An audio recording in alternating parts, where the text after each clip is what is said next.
আমি তোমাদের বলেছিলাম এ ইউনিয়ন বি যদি দুইটা সেট হয় তাহলে তার গঠন পদ্ধতি হচ্ছে এই গঠন পদ্ধতি কিন্তু আমাদের সূত্র, ঠিক আছে? এটা বাম পক্ষ, এটা ডান পক্ষ, কখনো কখনো একটু ভিন্ন রূপে পেতে পারি। A intersection B X such that X belongs to A এবং এক্স বিলংস টু বি খুবই গুরুত্বপূর্ণ। আমরা জেনারেল ম্যাথেও পড়েছি এ বাদ বি, এটাকে এভাবেও লেখা যায়, এক্স হচ্ছে এমন উপাদান যা এতে থাকবে এবং বিতে থাকবে না। এই গঠন পদ্ধতি আমাদের খুব কাজে লাগবে। আর একটা হচ্ছে এ ক্রস বি, দুইটা সেট গুণ করলে তার উপাদানগুলো ক্রমজোড় আকারে থাকে। তাই শুরুতেই এখানে যেমন আমরা এক্স ডিফাইন করছি, কারণ এক্স হচ্ছে সেটের উপাদান আর এই উপাদানগুলো এককভাবে থাকে, কিন্তু কার্তেশীয় গুণজ সেটের উপাদানগুলো একক থাকে না, ক্রমজোড়ভাবে থাকে, ক্রমজোড় হিসেবে থাকে। তাইলে আমি বললাম যে এক্স ওয়াই হচ্ছে একটা ক্রমজোড়, এটা হচ্ছে ক্রমজোড় নির্দেশ করে যে কিনা এই গুণজ সেটের সকল উপাদানকে নির্ধারণ করে। এই ক্রমজোড় যার প্রথম উপাদান থাকবে এতে এবং দ্বিতীয় উপাদানটা থাকবে বিতে। আমরা এখানে সামান্য একটু পরিবর্তন করতে পারি অঙ্ক করার সময়, X belongs to A comma Y belongs to B. আমরা এখানে একটু সামান্য পরিবর্তন করব, ঠিক আছে? প্রতিজ্ঞা 2, প্রতিজ্ঞা 2, যেই আসুক না কেন কোনো কথা হবে না, ক্লাসের মতো ক্লাস চলতে থাকবে, ঠিক আছে? আমি এখানে বলছি এ বি হইতেছে ইউ এর উপসেট। আসলে বইতে বাংলায় লেখা আছে, আমি সংকেত ব্যবহার করে লিখলাম এ বি হচ্ছে ইউ এর উপসেট। তাহলে প্রমাণ করো এ বাদ B is equal to A intersection B prime. এটা প্রমাণ করতে হবে, ঠিক আছে? তাহলে তোমাদের নিশ্চয়ই আমি বলেছিলাম যে এ যদি বি এর উপসেট হয় এবং বি যদি এ এর উপসেট হয় তাহলে এ বি সমান আমরা বলতে পারবো। এখানে এটা সমান এটা প্রমাণ করার জন্য কোনো উপাদান নির্ধারণ করা নাই, ঠিক আছে? তাহলে উপাদান আমরা ধরে নেব। মনে করি সবাই বোঝার চেষ্টা করবেন, না বুঝলে আমাকে বলবেন, যেটা বলবো সেটা বিশ্বাস করবেন, যেটা আপনি পান নাই বা আপনি জানেন না সেটা আমি ওইভাবে বলে যাব। আমি এখানে বললাম যে এক্স এমন উপাদান যা এ বাদ বি সেটে আছে। এক্স এখানে নির্দিষ্ট উপাদান তো ধরা যাবে না, এক্স এমন উপাদান যা এ বাদ বিতে আছে। এখন দেখেন এই জায়গাটায় এ বাদ বি এর একটা গঠন পদ্ধতি আমি লিখেছি, লিখিনি? তাহলে এটা পরের লাইনে লিখবা, তাহলে এক্স বিলং এ এবং x does not belong B. এটা কি আমি বানায় লিখছি? কোত্থেকে লিখছি? এই যে গঠন পদ্ধতি থেকে লিখছি। বোঝা গেল? অর্থাৎ গঠন পদ্ধতি আপনার জানতে হবে যদি আপনি বুঝতে চান এগুলো। এবার আমি বলছি যে এক্স বিলং এ এবং এইখানে আমি আপনাদের বলেছিলাম এর আগে, এক্স যদি এতে থাকে, এক্স বিলং এ হলে x does not belong A prime, এর পূরক সেটে এটা থাকবে না। তুমি এটাকে সূত্র হিসেবে ব্যবহার করতে পারো। এক্স বিলং এ প্রাইম হলে এক্স ডাজ নট বিলং এ, কোনো উপাদান যে সেটে থাকবে ওই উপাদান তার পূরক সেটে থাকতে পারে না। কোনো উপাদান যে সেটে থাকবে, ঠিক আছে, ওই উপাদান তার পূরক সেটে কখনোই থাকবে না। তো তুমি এখানে বলতেছো এক্স বিতে নাই, এটার মানে কি এক্স বিতে নাই, কোথায় আছে তাহলে? বি প্রাইমে আছে। তাহলে x belongs to B prime. B প্রাইমের দরকারটা কেন? ডাইন পাশে আমরা দেখতেছি বি প্রাইম লাগবে। এখন আপনি বলেন এটা কার গঠন পদ্ধতি? আপনি মনে করেন এটা বি, আপনি মনে করেন এটা বি, এটা কার গঠন পদ্ধতি? এ ইন্টারসেকশন বি এর গঠন পদ্ধতি। দেখেন এক্স বিলং এ এবং এক্স বিলং বি কার গঠন পদ্ধতি? তাহলে x belong A intersection B prime. কারণ এখানে আমরা এ প্লাস বি হোল স্কোয়ারের সূত্র যখন পড়ি তখন কি বলা থাকে সব জায়গাতেই কি এ বি থাকে না অন্য কিছু থাকে? অন্য যে কোনো কিছু থাকতে পারে। এখানে বি এর জায়গায় বি প্রাইম আছে, আমরা তাকে বি মনে করব, তাই না? তাহলে এই গঠন পদ্ধতিটা ইন্টারসেকশনের ডান পাশের সাথে মিলে গেছে, তাই আমি বাম পাশ লিখছি। ঠিক আছে, এখানে বাড়তি একটু কাজ, এক্স বিলংস টু, আমি শুরুতে ধরে নিয়েছিলাম এক্স এ বাদ বি এর উপাদান, আর এখন প্রমাণ করলাম এক্স এ ইন্টারসেকশন বি প্রাইমেরও উপাদান। তাহলে এই সেটের সব উপাদান এই সেটে আছে, এই সেটের সকল উপাদান এই সেটে আছে। তাহলে এ বাদ বি উপসেট এ ইন্টারসেকশন বি প্রাইম, এটার সকল উপাদান এক্স মানে হচ্ছে উপাদানগুলো যা এ বাদ বি এর মধ্যে আছে, এখানেও এক্স হচ্ছে উপাদানগুলো যা এ ইন্টারসেকশন বি প্রাইমের মধ্যে আছে। তাহলে যেটা ধরছি আর যেটা পাইছি, যেটা ধরছি সেটা উপসেট হবে, যেটা পাইছি সেটার। আবার আমাকে কেউ বলবেন যে এইটুকু আপনারা এমন কেউ আছেন যে বোঝেননি? বুঝতে পারছেন? আচ্ছা, আবার মনে করি এইবার x belongs to A intersection B prime.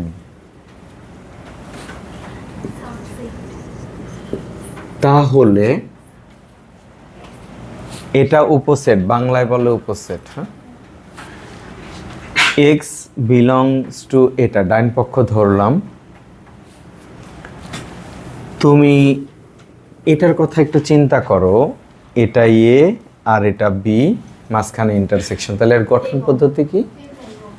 এবং এক্স বিলংস টু এ এবং x belongs to B prime. আমি এই ডাইন পক্ষ থেকে বাম পক্ষ ফিরে আসতে চাই, বাম পক্ষে কি বি এর প্রাইম আছে? নাই। তাহলে বি এর প্রাইমটা আমরা উঠায় দিব। তাহলে x does not belong B. এখন এটা একটা গঠন পদ্ধতি, এটা একটা গঠন পদ্ধতি কার? এ বাদ বি এর।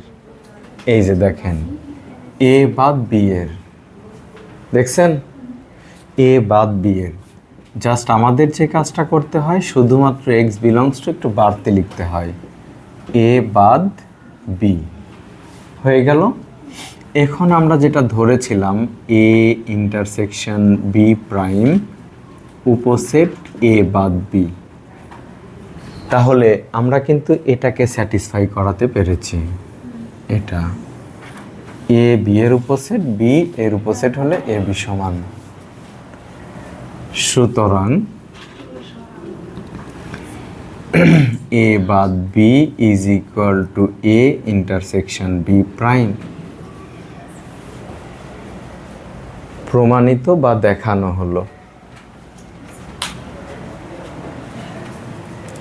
আপনারা যারা বিগত ক্লাসগুলো করেন নাই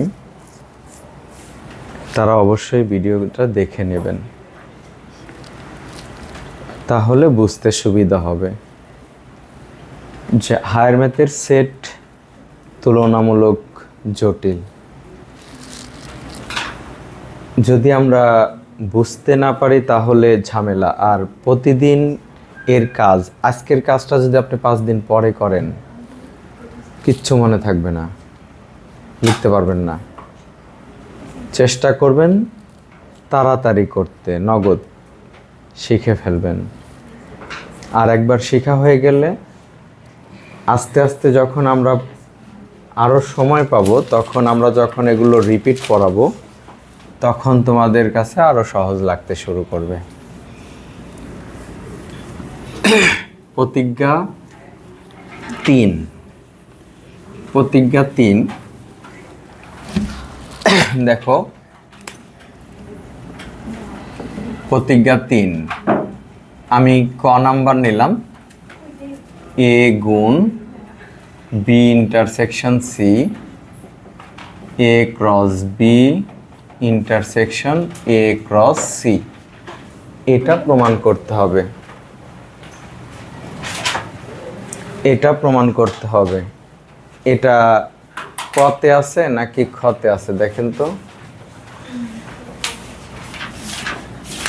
প্রতিজ্ঞা 3-এর কতে আছে না খতে আছে? কতে আছে। ঠিক আমি যদি এটা আর এটা প্রমাণ করতে চাই তাহলে আমাকে এই পদ্ধতি দিয়ে আসতে হবে, ঠিক আছে। এ হচ্ছে একটা সেট আর এ ইন্টারসেকশন বি হচ্ছে অন্য আরেকটা সেট।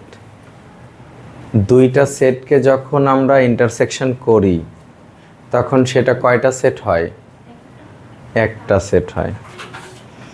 তাহলে এটা কয়টা সেট? আর এটা দুইজনের মাঝখানে গুণ আছে, কার্তেশীয় গুণজ। তাহলে এই সেটের উপাদান কেমন হবে? ক্রমজোড়, রাইট। সংজ্ঞা অনুসারে লেখো, সংজ্ঞা অনুসারে এ ক্রস বি ইন্টারসেকশন সি, এখানে সমান সমান দিয়ে লেখা যাবে, তবে আমরা সে কাজটা করব না। এখানে দিব সমান। এটা একটা সেট, এটা একটা সেট, এটা স্বীকার করছি তো। যেমনটা আমি এখানে বলেছি এ আর বি দুইটা সেট, মাঝখানে কার্তেশীয় গুণজ। পড়ার সময় এ ক্রস বি পড়ি, উপাদান ক্রমজোড় হবে। তাহলে প্রথম কাজ হচ্ছে এটা একটা সেট আর এটা অন্য আর একটা সেট, দুইটা সেট গুণ করলে উপাদান ক্রমজোড় হবে, সেটা লিখে ফেলা। তারপরে এক্স বিলং এ, আমি এখানে এবং ব্যবহার করেছি, পরেরটায় কমা ব্যবহার করেছি। আমরা এখানে কমা ব্যবহার করব, গুণের পরিবর্তে, মাথায় রাখবা গুণের পরিবর্তে কমা ব্যবহার করব। কারণ হচ্ছে এই ইন্টারসেকশন আবার আরেকটা এবং দিবে, দুই এবং এর মধ্যে প্যাচ লাগায় ফেলবেন কোনটা গুণের আর কোনটা ইন্টারসেকশনের, ঠিক আছে। তাহলে আমরা কমাটা কার জন্য ব্যবহার করেছি? গুণের জন্য ব্যবহার করেছি। তারপরে ওয়াই বিলংস টু কি? B intersection C. বুঝতে পারলাম তো? বি ইন্টারসেকশন সি হচ্ছে একটা সেট, যেমনটা পাশে আমি লিখে রাখছি। এখন দেখো বুঝে করবা, 2 লাইন 4 লাইন যেটাই করো, এক্স বিলং এ কমা, এইখানে একটা গঠন পদ্ধতির সাথে মেলানো যায়, সেটা এটা, তাই না? তাহলে কি লিখবো? ওয়াই বিলংস টু বি এবং ওয়াই বিলংস টু সি, তাই না? ওই গঠন পদ্ধতি দিয়েই সব করে ফেলতেছি। তাহলে 4টা গঠন পদ্ধতি জানা খুবই জরুরি, খুবই দরকার। ওইটাই আগে পড়বেন, বারবার লিখবেন যতক্ষণ না হচ্ছে। এখন আসেন, আসলে ব্যাপারটা এরকম করে বলা ঠিক না, তবুও আমি বোঝানোর সুবিধার জন্য আপনাদের বলবো এ বি প্লাস সি। আপনি বীজগণিত করার সময় এটার সাথে এটাকে গুণ করেন, তাই না? আবার এটাকে এটার সাথে গুণ করেন, আর এই চিহ্নটা এখানে থাকে এসি। এরকম মনে করেন আপনি এখন যখন গুণ করবেন সেটের পরের চিহ্নটা কিন্তু সহগুণ করতে হবে। এটা একটা চিহ্ন, কি গুণ, কমাটা কি গুণের পরিবর্তে আনছে। তাহলে এই জিনিসটার সাথে গুণ করব, এইটাকে এটার সাথে গুণ করব। যদি আমি গুণ করতে চাই তাহলে কি হবে দেখেন তো, এখানে এক্স এখানে ওয়াই, তার মানে ক্রমজোড় তৈরি করবে তারা। ক্রমজোড় বিলংস, এইখানে এ নিলেন আর ওর প্রকৃত রূপ কি গুণ, কমার প্রকৃত রূপ কি গুণ। তারপরে কি লিখলেন? বি। এই যে এবংটা লিখবেন, এখন এবংটা লিখবেন যেমনটা আমি এখানে প্লাস লিখছি, ঠিক আছে? এখন আবার এটাকে যখন এটার সাথে গুণ করবেন তখনও কিন্তু কি হবে? এক্স ওয়াই হবে। বিলং এক্স ওয়াই বিলং কি এ ক্রস সি, ঠিক আছে?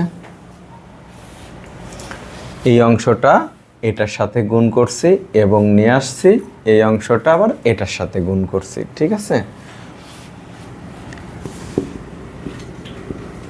বলেন আপনারা বুঝতে পারলেন কি না? না বুঝতে পারলে হ্যাঁ বলার দরকার নাই, আমি বুঝিয়ে দেব। আচ্ছা তো আচ্ছা, ধরো এগুলো আমরা কিছুই জানি না, তুমি বীজগণিতের গুণ তো পারো, এটা পারা উচিত। এটার সাথে এটা গুণ এ বি, তারপরে এই চিহ্নটা আনবা না এখানে, তারপরে এসি। আর সেটে বলছি তুমি এই গুণটা করবা, এটা এই যে এখানে চিহ্নটা হচ্ছে পরে, চিহ্নটা কোথায়? পরে। এখানেও কিন্তু চিহ্ন পরেই আছে, এখানেও পরেই আছে। তাহলে এক্স বিলং এ, এটারে তুমি কমা চিন্তা না করে গুণ চিন্তা করো, কার সাথে? বি এর সাথে। গুণের পরিবর্তেই তো তুমি বসাইছো, তো গুণই তো বুঝাবে। এখন আমরা এই হায়ার ম্যাথে 3 নাম্বার প্রতিজ্ঞাতে কমা গুণের পরিবর্তেই ব্যবহার করব, ঠিক আছে? তো এটার সাথে যখন গুণ করবা তো এখানে এক্স আর এখানে ওয়াই, তাহলে ক্রমজোড় হবে।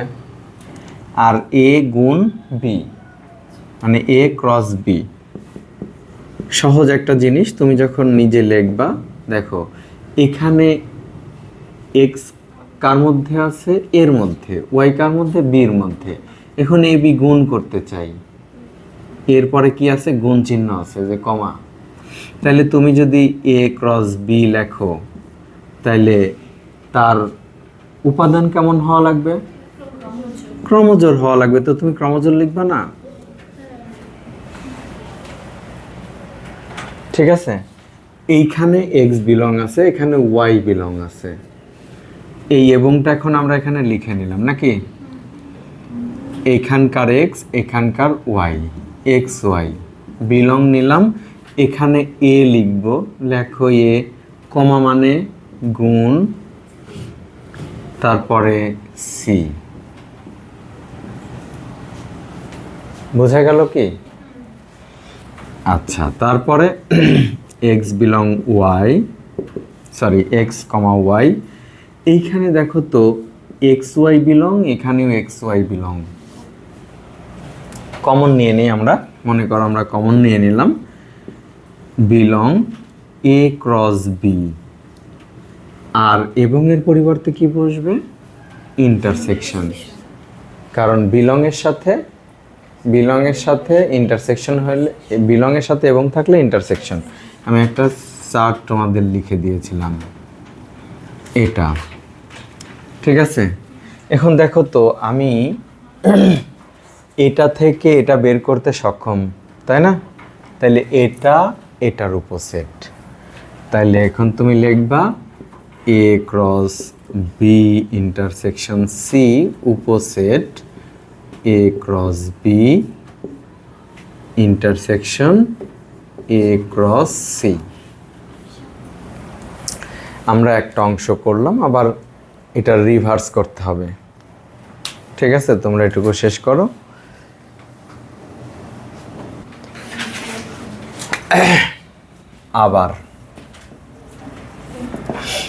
আবার A cross B intersection A cross C, এখানে সমান সমান দিলাম। বলো তো ওর উপাদানগুলো কেমন? ওর উপাদান কেমন?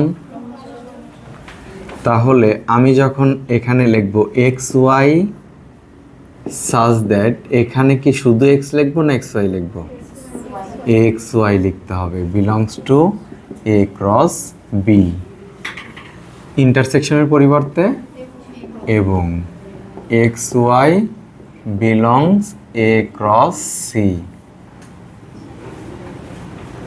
দেখো তো এটা ডাইন পক্ষ তোলার পরে একেবারে শেষ লাইনটা লিখছি না? শেষ লাইনের পর আগেরটা, এটা হচ্ছে শেষ লাইন। এটা কি? এটা শেষ লাইন, তার আগের লাইন এটা। দেখো খালি উল্টা করে লিখে চলে যাবা, উল্টা করে লিখে চলে গেলেই হবে। আচ্ছা এবার দেখো উল্টা করে লিখলে তো হবেই, তারপরেও আমরা বুঝবো না ব্যাপারটা, ঠিক আছে? দেখো এখানে যখন তুমি বলবা এক্স বিলং এ হবে না, বলো এক্স বিলং এ হবে না, এক্স কার উপাদান হবে? এই ক্রমজোর অনুযায়ী এক্স কার উপাদান হওয়া উচিত? এর উপাদান হওয়া উচিত। তারপরে কমার পরিবর্তে, গুণের পরিবর্তে কমা। ওয়াই কার উপাদান হওয়া উচিত? Y belongs to B. এবং এখানে এর কার উপাদান হবে বলো তো? এখানে এ কার উপাদান হবে? এক্স বিলং এ, কমা ওয়াই বিলং সি। বুঝতে পারলা? যখন আমি গুণ করছিলাম আগের বার তখন এই চিহ্ন সহকারে গুণ করছিলাম, আর এখন যখন কমন নেব তখন এই চিহ্ন সহকারে কমন নেব, ঠিক আছে? এক্স ওয়াই সাজ দ্যাট, তুমি কি কমন নিচ্ছ? এক্স বিলং এ, কমা পর্যন্ত একবারে। এখান থেকে এই অংশটা কমন চলে গেল, তাইলে থাকলো কি? ওয়াই বিলংস বি এবং ওয়াই বিলংস সি। এখন দেখো তুমি যদি লেখো ওয়াই বিলং, আমরা কমন নেওয়ার পরে যা পড়ে থাকে তাই তো লিখি। এইটুকু পড়ে আছে, তাই আমি এইটুকু নিয়ে নিলাম, তাই না? এবং তুমি যদি এখানে এবং বসাও হবে, কোনো সমস্যা নেই। আর তুমি যদি বলো যে আমি এক লাইন কম করব, তাহলে তুমি ইন্টারসেকশন বসাইবা, ঠিক আছে? বইতে কি আছে দেখো তো, বইতে কি আছে? এবং দিয়ে লেখছে নাকি? হ্যাঁ, কমন নেওয়ার পরে দেখো, কমন নেওয়ার পরে এবং দিয়ে লেখে নাই, ঠিক আছে? এইখান থেকে দেখো আমার কি কি রয়েছে কমন নেওয়ার পরে, এটা আর এটা কমন নেওয়ার পরে এটা রয়েছে আর এটা রয়েছে। তো এখানে ওয়াই বিলং, এখানে ওয়াই বিলং, একবার নিলাম, বি নিলাম, এবং এর পরিবর্তে কি হবে? ইন্টারসেকশন। বুঝতে পারছো? আচ্ছা এবার দেখো কোথায়, এখানে ব্র্যাকেট ম্যান্ডেটরি কিছু না, দিলেও সমস্যা নেই, না দিলেও সমস্যা নেই, ব্র্যাকেট লাগে না। ঠিক আছে? আচ্ছা, এবার দেখো যে এইটা এক্স আর এটা ওয়াই, তাহলে কি হবে? X Y. তারপরে বিলং কি? এ, কমা মানে গুণ, বি ইন্টারসেকশন সি। দেখো বাম পক্ষ হয়ে গেল না? বাম পক্ষ হয়ে গেল। এবার দেখো তুমি আগে যেটা করছিলা তার নিচের লাইন থেকে হুবহু এই পর্যন্ত চলে আসতে পারো। হ্যাঁ, তো এখন A cross B intersection A cross C subset A cross B intersection C. এখন তুমি শুধু লিখে দিবা এটা সমান এটা প্রমাণিত। ঠিক আছে? বলো, তোমাদের কি আমি বুঝাইতে পারতেছি? যদি তুমি প্রথম ক্লাস থেকে পড়ে থাকো তাহলে প্রথম তো একটা ক্লাসই হয়েছে নাকি? একটা না দুইটা? একটা। তাহলে আগের ক্লাসটা তোমরা দেখে নিলে এই ক্লাসটা বুঝতে সুবিধা হবে, এবং আগের ক্লাস দেখলে আবার এটাও দেখতে হবে। ঠিক আছে? সময় করে যারা দেখোনি একটু দেখে নিবা। তারপরে এই যে এই লাইনটা লিখে লিখবা প্রমাণিত। সুতরাং এটা সমান এটা, এই যে এটা। ঠিক আছে? সুতরাং এটা সমান এটা প্রমাণিত।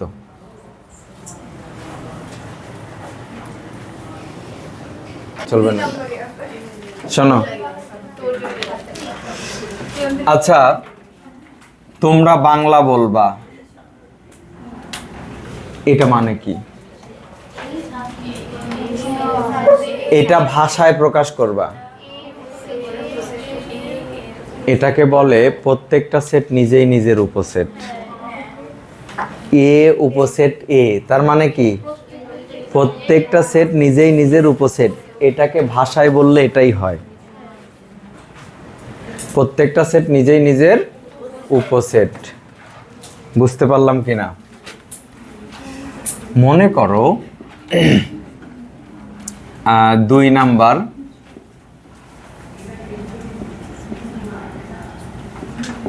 এ।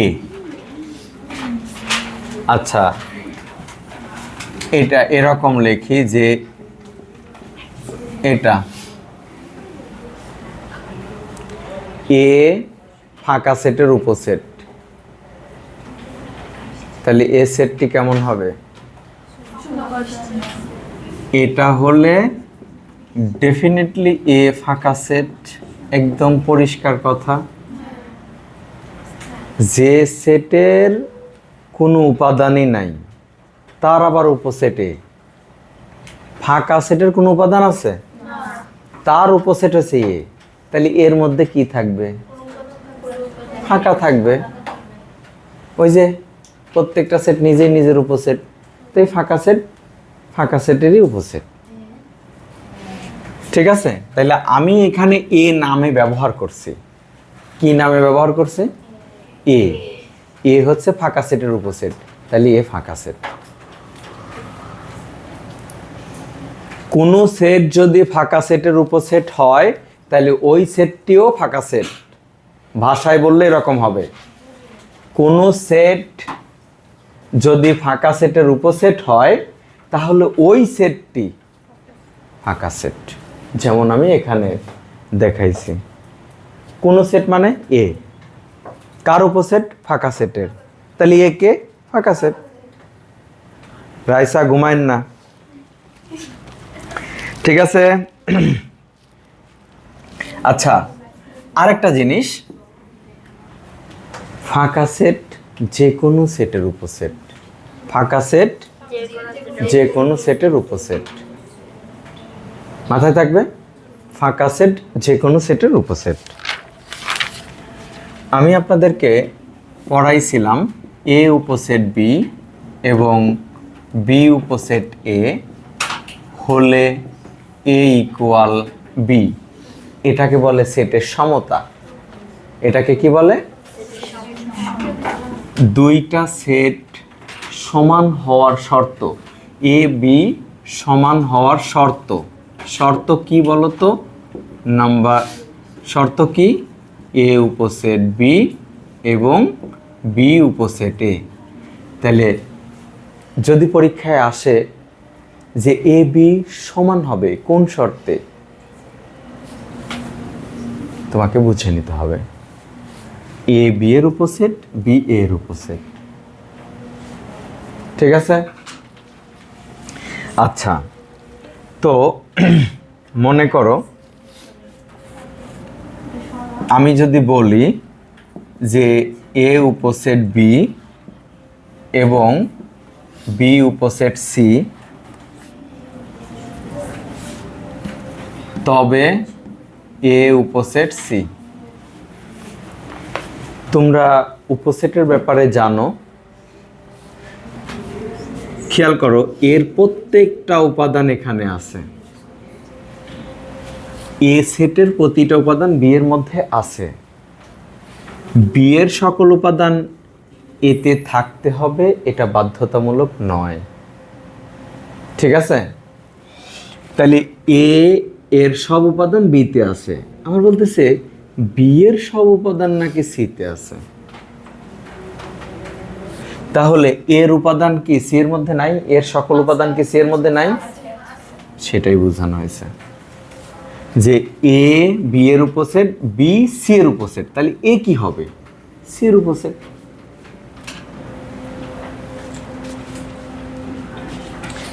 আচ্ছা, 5 নাম্বার আমি বললাম এ ইন্টারসেকশন বি উপসেট এ এবং এ ইন্টারসেকশন বি উপসেট বি। আমি যদি এখন একটা উদাহরণ দিই তাহলে তোমাদের কাছে বিষয়টা ক্লিয়ার হয়ে যাবে। আমি বললাম এখানে 3 4 5, এইখানে যদি আমি এ ইন্টারসেকশন বি নির্ণয় করি, বলো তো এ ইন্টারসেকশন বি করলে কত হবে? এই মূর্খের দল, শুধু কমন উপাদান ইন্টারসেকশন করতেছি, শুধু কমন উপাদান। এটা একটা সেট, এটা একটা সেট, এর উপাদান 3 4 যা এর মধ্যে আছে, যা এর মধ্যে। তাহলে এ ইন্টারসেকশন বি এর উপসেট হতে পারে, পারে কি না? এখানে দেখেন 3 4 বি এর মধ্যে আছে, তাহলে এ ইন্টারসেকশন বি বি এর উপসেট হবে। বোঝা গেল কি? উপসেটের বিষয়টা তো জানতে হবে। একটা সেট থেকে যতগুলো সেট বানানো যায় সবাই তার উপসেট হবে। তাইলে এই সেট থেকে 3 4 নিয়ে একটা সেট বানাইছি, এই সেট থেকে 3 4 নিয়ে একটা সেট বানাইছি, দেখা গেল কি এই দুইটা সেটের ইন্টারসেকশনের সাথে মিলে গেল। আসলে ইন্টারসেকশনই তো করছি, তাই তো মিলবে। তাহলে এই ইন্টারসেকশন সেটটা যে দুই সেটের ইন্টারসেকশন করছি ওই দুই সেটের প্রত্যেকটির উপসেট হবে ইন্টারসেকশন সেটটি। এই ইন্টারসেকশন সেটটি আলাদাভাবে এরও উপসেট, আলাদাভাবে বিরও উপসেট। আমার মনে হয় আপনারা বুঝতে পারছেন কি পারেন নাই বলেন আমাকে, না বুঝলে। আচ্ছা, যদি আমি এরকম বলি যে ধরো এ ইউনিয়ন বি বলি, কি বললাম? এ ইউনিয়ন বি, তাহলে তুমি কত পাবা? এখান থেকে 5 পর্যন্ত পাইবা। এবার দেখো তো এ সেটের সকল উপাদান এখানে খুঁজে পাওয়া যায় কিনা? যায়। তাহলে এ উপসেট এ ইউনিয়ন বি এর, এ উপসেট এ ইউনিয়ন বি। বি এর সব উপাদান, বি এর সব উপাদান, বি এর সব উপাদান এটার মধ্যে আছে না? তাহলে বি উপসেট এ ইউনিয়ন বি।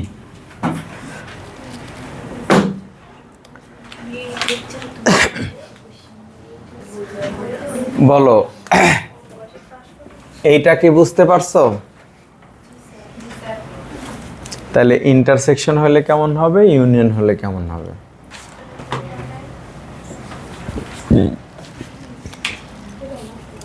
তুমি কি বুঝতে পারছো না পারো নাই সেটা আমাকে বলো। আচ্ছা, আমরা অন্য টপিকসে চলে যাব।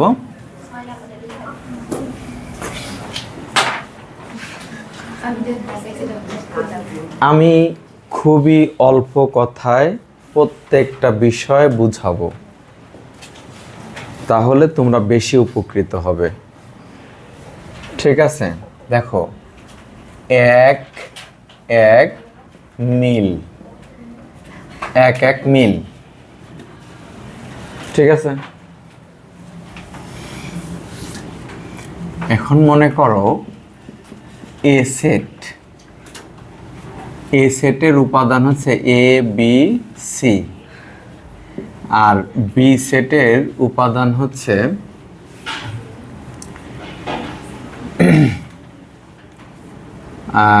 ধরো 20, 30 আর হচ্ছে 40, এরকম মনে করো। ঠিক আছে, দেখা গেল এটা হচ্ছে মনে করো কোনো একটা গ্রামের ছেলের সংখ্যা, আর এটা কোনো ওই গ্রামের মেয়ের সংখ্যা। ঠিক আছে, ধরো, ঠিক আছে, মেয়ে। তো দেখা গেল ওই একই গ্রামে সমান সংখ্যক ছেলে এবং সমান সংখ্যক মেয়ে থাকার কারণে একজন আরেকজনকে পেতে পারে, তাই না? এখন যদি কেউ একজন দুইটারে নিয়ে নেয় তাহলে একজন ফাঁকা থাকবে। ঠিক আছে, তাহলে কি এটা ঠিক বিচার হবে? একটা ছেলে দুইটারে নিয়ে নিছে, আর একজন সঙ্গীহীন থাকবে, কোনো দরকার নাই। এক এক মিল হচ্ছে এরকম একটা জিনিস যে তুমি একটা নিবা, একটা, তাহলে দুইটা সেটের উপাদান সংখ্যা সমান সমান হবে। উপাদান সংখ্যা কেমন হবে? তাহলে এক এক মিল, এই কথা বলে না, এক এক মিল হতে হলে দুইটা সেটের উপাদান সংখ্যা, প্রথম কথা হচ্ছে যে দুইটা সেটের উপাদান সংখ্যা সমান হতে হবে। প্রথম কথা, দুইটা সেটের যদি উপাদান সংখ্যা সমান হয় তাহলে এক এক মিল স্থাপন করা যাবে। ঠিক আছে, আর যদি অসমান হয় তাহলে দেখা যাবে কারো ঘাড়ের উপরে দুইটা চাপবে। ঠিক আছে, তার জন্য অনেক বেশি পেইনফুল হয়ে যাবে। ঠিক আছে, আচ্ছা, এখন এইখানে দেখো যে তাইলে প্রথম শর্ত হচ্ছে এক এক হতে হলে সমান সংখ্যক উপাদান লাগবে। ঠিক আছে, এখন এটার মনে করো এটার একটার সাথে এটার একটা, এটার একটা, এটার একটা, তাইলে আমরা এক এক বলতে পারি। ঠিক আছে, আবার বিপরীত ক্রমে যদি বলো এটার সাথে এটা, এটার সাথে এটা, এটার সাথে এটা, বলতে পারো। এটার সংজ্ঞাটা হচ্ছে দুইভাবে দিতে হবে। আচ্ছা, 2 নাম্বার,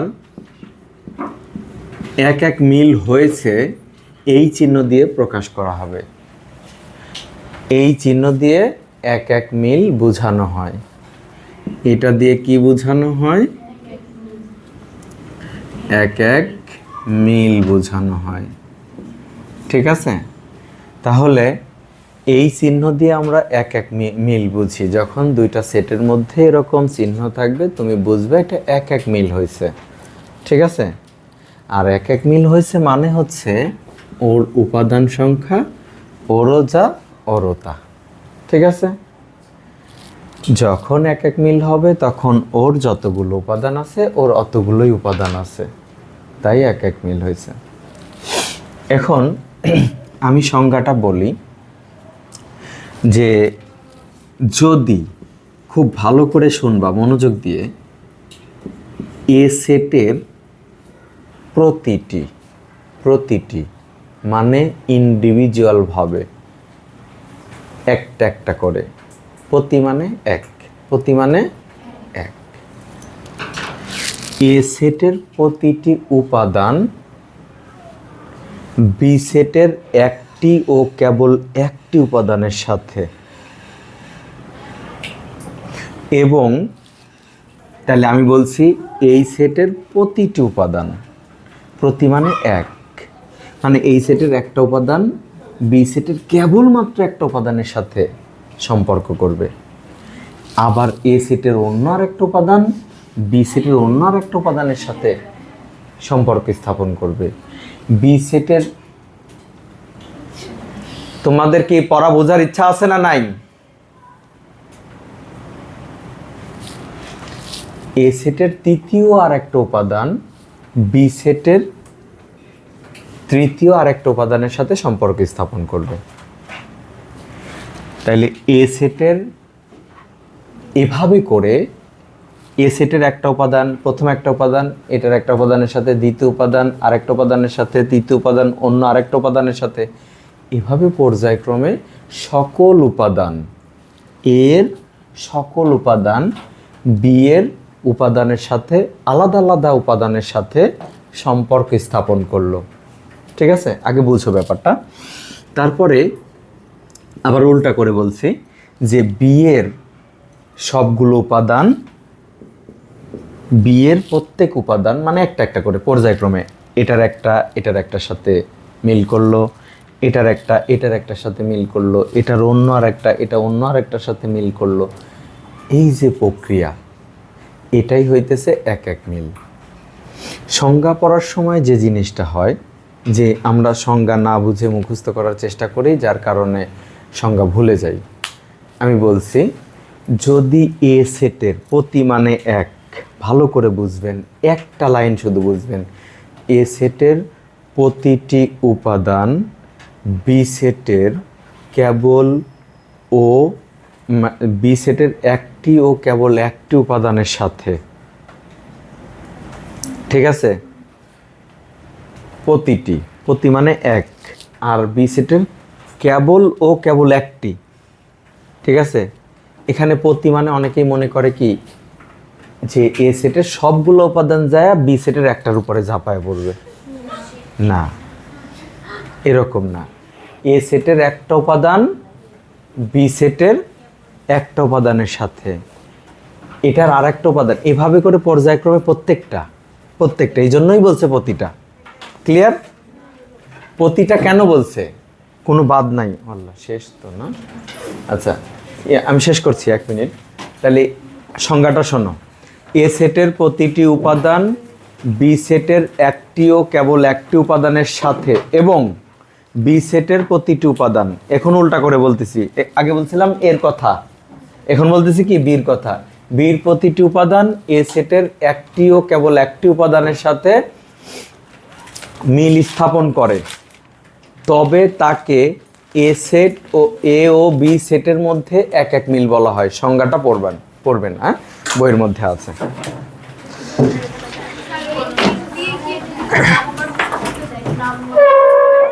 সেটের নাম বোঝানো হয়েছে, এন, ওইটা জানো না? উপাদান সংখ্যা। এ সেটের কয়টা উপাদান আছে?